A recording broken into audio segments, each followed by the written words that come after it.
Shri Vinayak Suzuki सिंधुदुर्गचे अधिकृत विक्रेते Shri Vinayak wheels private limited या उन्हाळ्यात सुझुकी सोबत लॉंग ड्राईव्हचा आनंद घ्या आणि मिळवा खात्रीशीर आकर्षक भेटवस्तू। पत्ता प्लॉट नंबर 92 MIDC तालुका कुडाळ जिल्हा सिंधुदुर्ग।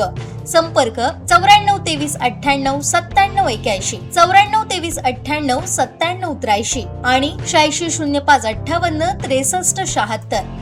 मुख्यमंत्री देवेंद्र फडणवीस यांचाही वाढदिवस आज असून माझे आणि त्यांचे चांगले संबंध आहेत। एकनाथ शिंदेंप्रमाणेच देवेंद्र फडणवीसांचंही माझं नातं घट्ट आहे। मला मंत्रिपद मिळालं नाही त्यावेळी तुम्ही मंत्रिमंडळात असायला हवेत असं म्हणणारे देखील देवेंद्र फडणवीसच होते, अशा भावना व्यक्त करत आमदार दीपक केसरकर यांनी मुख्यमंत्री देवेंद्र फडणवीसांना शुभेच्छा दिल्या।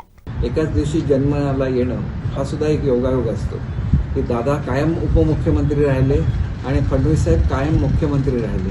काही काळ ते उपमुख्यमंत्री सुद्धा राहिले, परंतु जेवढे दादांशी माझे संबंध होते तेवढेच किंबहुना त्याच्यापेक्षा थोडेसे अधिकचे जवळचे संबंध हे फडणवीस साहेबांच्या बरोबर राहिले।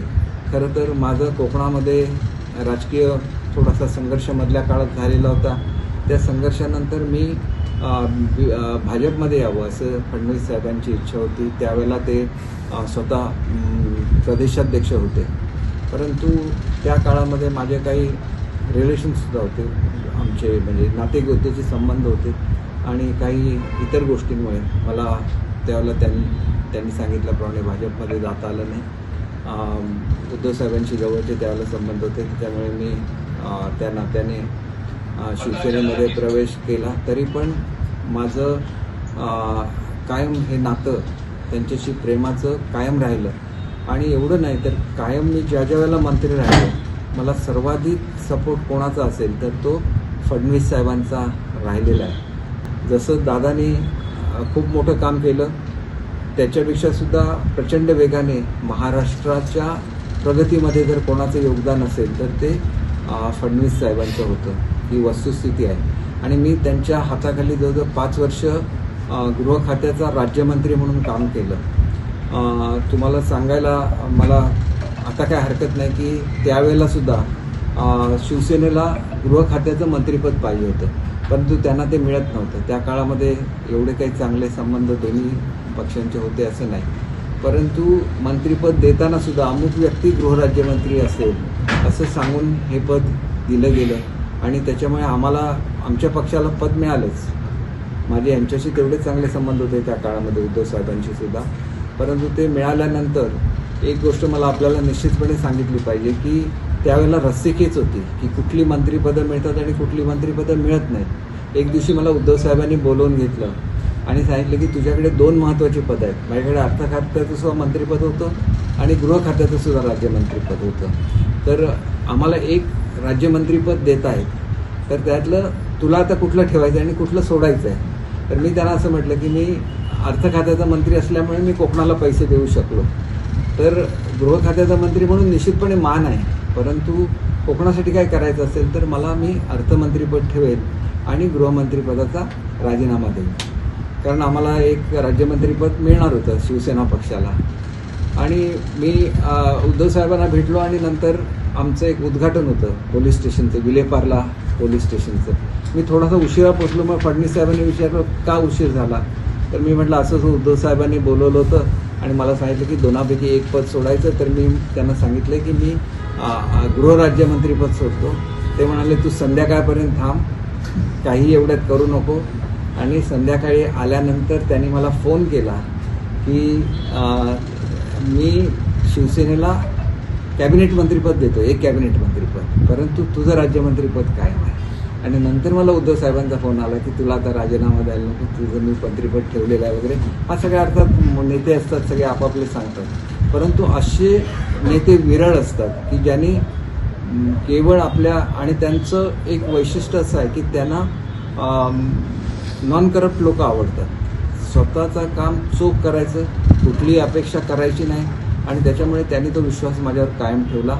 आणि अर्थ खात्यामध्ये मी जे सांगितलं प्रत्येक गोष्ट त्यांनी केली। पोलिसांची घरं दुरुस्त करायला खरं तर DPCमधून पैसे देता येत नाही, ती मला दुरुस्ती करायची होती, ती दुरुस्ती केली।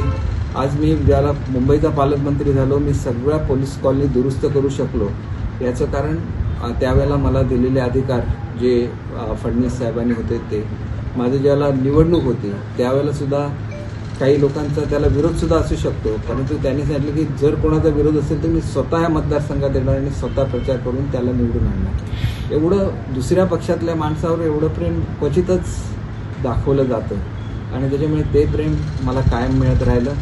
आणि ज्या ज्यावेळेला मी मागणी केली, ज्यावेळेला मी शिक्षण खात्याचा मंत्री झालो, मुलांना शूज द्यायचे आहेत, मुलांना शूज दिले. मुलांसाठी आपल्याला शिक्षक अनेक वर्ष शिक्षकांना न्याय मिळाला नव्हता.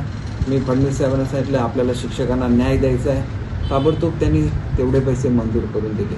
ज्या ज्या मागण्या मी शिक्षण खात्यामध्ये अत्यंत क्रांतिकारी निर्णय घेऊ शकलो ते एकमेव कारण त्यांचा मला, जसा मला शिंदे साहेबांचा सपोर्ट होता तसाच मला फडणवीस साहेबांचा सपोर्ट होता. त्यामुळे शिंदे साहेबांचं माझी शाळा सुंदर शाळा एक स्वप्न होतं, त्याच्यासाठी लागणारा निधी त्यांनी कधीही मला कमी पडू दिला नाही. आणि माझं एक स्वतःचं एक ध्येय राहिलेलं आहे. मी काय राजकीय मनुष्य नाही, परंतु फडणवीस साहेब आणि शिंदे साहेबांची जी जोडी आहे महाराष्ट्रामध्ये ती जर अशीच कायम राहिली तर महाराष्ट्र प्रचंड प्रगती करू शकेल. कारण पॉझिटिव्हली काम करणारे, गोरगरिबांसाठी काम करणारे अशी ही नेतृत्व आहे. आणि त्याच्यामुळे तुम्ही बघा की दोघांनी ठरवलं की महाराष्ट्र जोडायचं आहे. नागपूर ते मुंबई समृद्धी महामार्ग रेकॉर्ड टाईममध्ये पूर्ण झाला. समृद्धी महामार्ग हे फडणवीस साहेबांचं ड्रीम प्रोजेक्ट होता, परंतु ते पूर्ण करण्यामध्ये सुद्धा शिंदे साहेबांनी त्यांना खांद्याला खांदा लावून साथ दिली. आज तुम्ही बघितलं की अटल सेतू निर्माण होणं हे एक महाराष्ट्राच्या दृष्टीने आणि भारताच्या दृष्टीने चमत्कार होता.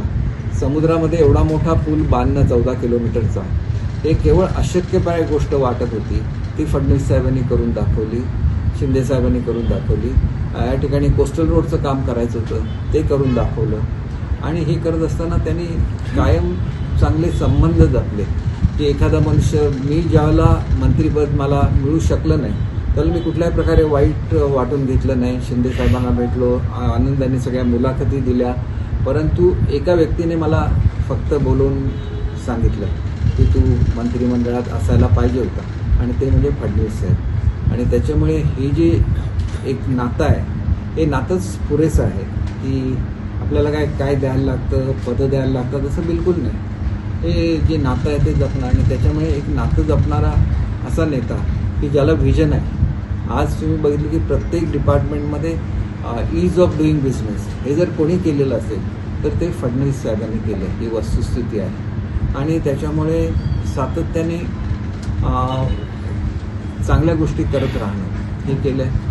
आणि आज तिनही जे आमचे मुख्यमंत्री आणि दोन्ही उपमुख्यमंत्री अतिशय सक्षमपणे काम करत आहेत. जसं दादांनी संबंध जपले, सुनेत्राताईंनी बहिणींनी तसेच संबंध जपलेले आहेत. त्याच्यामुळे एखादा मनुष्य एक मंत्रिपदावर असून दे किंवा नसून दे, जोपर्यंत नेत्यांचा आशीर्वाद असतो त्यावेळेला आपल्याला याचं कुठलंही दुःख होत नाही.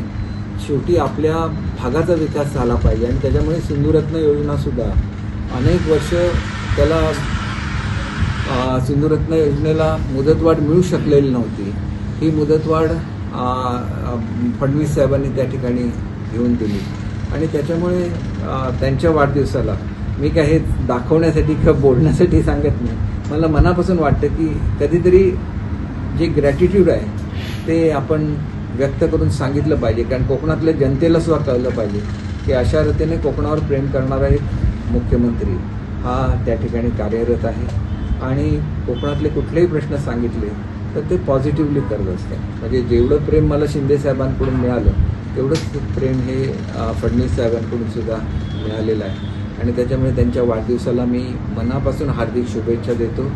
त्यांनी खूप मोठं व्हावं, अनेक वर्ष महाराष्ट्राचं मुख्यमंत्री राहावं, आणि पुढे महाराष्ट्रामध्ये सुद्धा केंद्रामध्ये नेतृत्व करण्याची कधी वेळ आली तर ते सुद्धा सक्षमपणे महाराष्ट्राचं नेतृत्व त्यांनी करावं अशी मी त्यांना हार्दिक शुभेच्छा देतो. आणि जेवढे फडणवीस साहेब प्रेमळ आहेत तेवढंच त्यांचं कुटुंबसुद्धा प्रेमळ आहे. त्यांनी नेहमी आपुलकीच्या भावनेने सगळ्यांना वागवतात. आलेल्या लोकांची व्यवस्थित त्यांनी जेवलं की नाही, खाल्लं की नाही, एवढ्यापासून प्रत्येक गोष्ट बघितली जाते. त्याच्यामुळे सर्वच कुटुंबियांना मी मनापासून हार्दिक शुभेच्छा देतो.